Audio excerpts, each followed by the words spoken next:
Welcome to yet another edition of Fun with Film.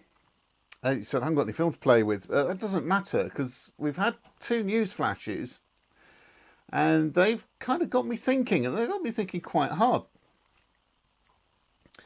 What is the future of film? Well, the future of film is obviously quite bright because we've had more news. We had the news, Ferrania doing things, and I'm still waiting for my email offering me, oh, there's Ringo just come out opposite.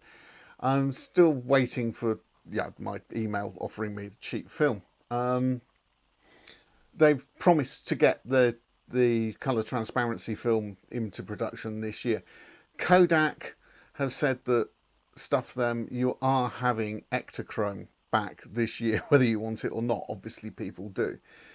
They made the comment about Kodasomething. Moment silence. Yes. Okay. They made the comment about Kodasomething. And since then, I discovered that, again, about a month ago, Addox announced that they are extending their factory. And part of the reason that they're extending their factory, having a new building, it's quite a big building, is so that they can build a new coating machine. Now, I don't know when the last coating machine in the world was built, but it wasn't last week. This is a rare thing. The Ferrania coating machine is an old one that they've rescued and sort of restored. But from what I can gather, Addox are talking about a brand new coating machine.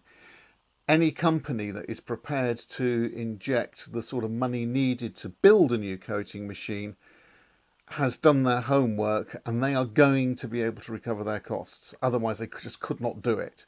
It is a financially viable proposition.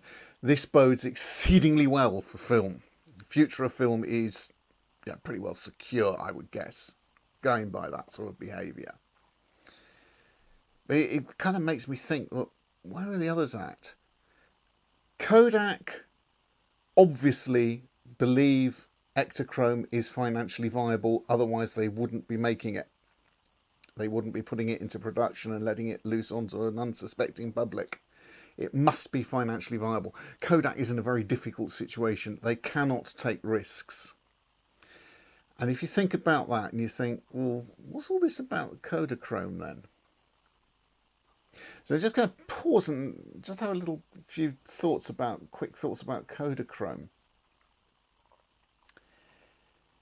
In order for them to even have thought about letting the idea loose on the public, they must be well down the road. In other words, they can make Kodasomething. It might not be Kodasomething like we knew it. It'll be a new Kodasomething. It's probably still, hopefully, going to be a tri-pack monochrome film that is exposed to various colours. That very simple idea, which is incredibly complex to implement. But it's likely to have been chemically re-engineered to make it possible in this day and age, what with all the health and safety and the fact that some of the chemicals they used were absolutely horrendous.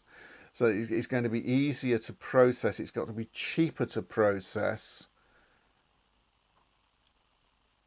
How far along that route are they? I think they're probably getting along that route quite well. And by accidentally saying, oh yeah, we're thinking of Kodasomething, we're thinking about releasing it, they want to see what our response is. The decision to be made is not can we do it, but is it financially viable?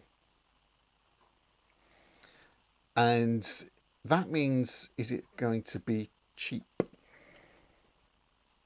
Is it going to maintain the uniqueness that was Kodasomething?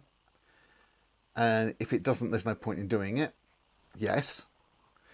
Can we do it without infringing every green issue on the planet?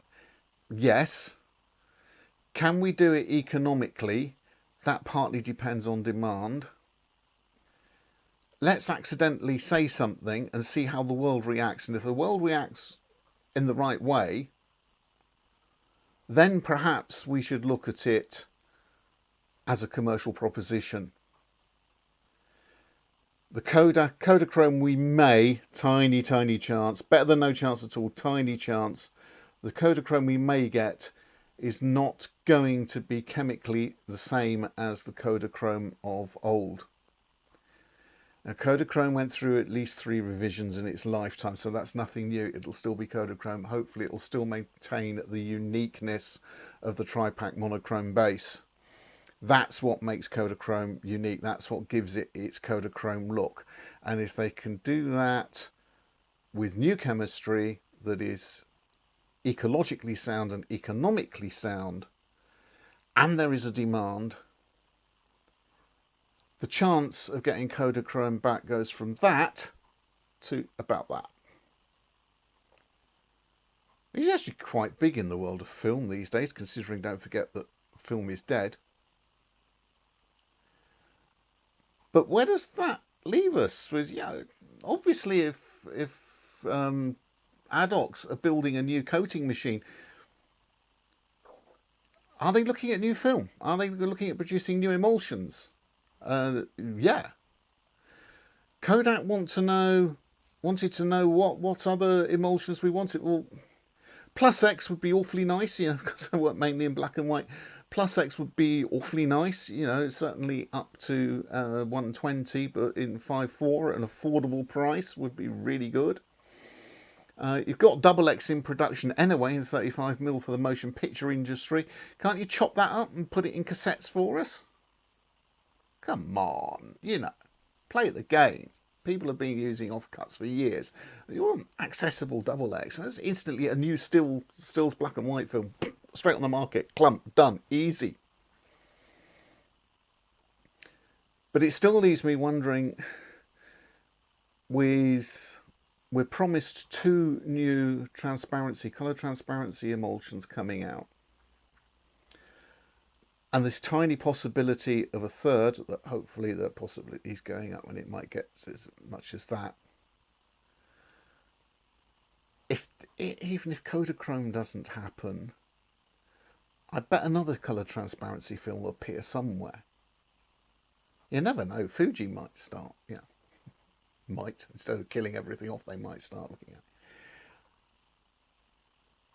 I'm wondering, because transparencies, what do you do with them? The only way we can produce them is to scan them. So you get these beautiful big 5.4, 10.8 transparencies, whatever, and you have them drum scanned at incredible resolution, and they're going to be printed at 300 dpi on a light jet. If they're lucky, more than likely they'll end up going through an inkjet these days. But if you're serious about it and it's commercial, it'll probably it'll go through a light jet. It's not going to be the same as Ciba chrome. So the photographic chemists out there, I'll say that again, all the photographic chemists who live in times gone by, like probably most people watching this do, I'm going to say that again. Scanning these big super clear transparencies and printing them at 300 dpi or sometimes less, the lambdas less, with a light jet, it's not the same as Ciba chrome. It's just sow some seeds in manufacturers' minds. Ciba chrome, you can do it. Chemically, it can be done. It wasn't viable. Is it going to be viable? Bit of re-engineering. Could you make it viable and affordable? Could you? Could you really? It'd make a lot of people happy.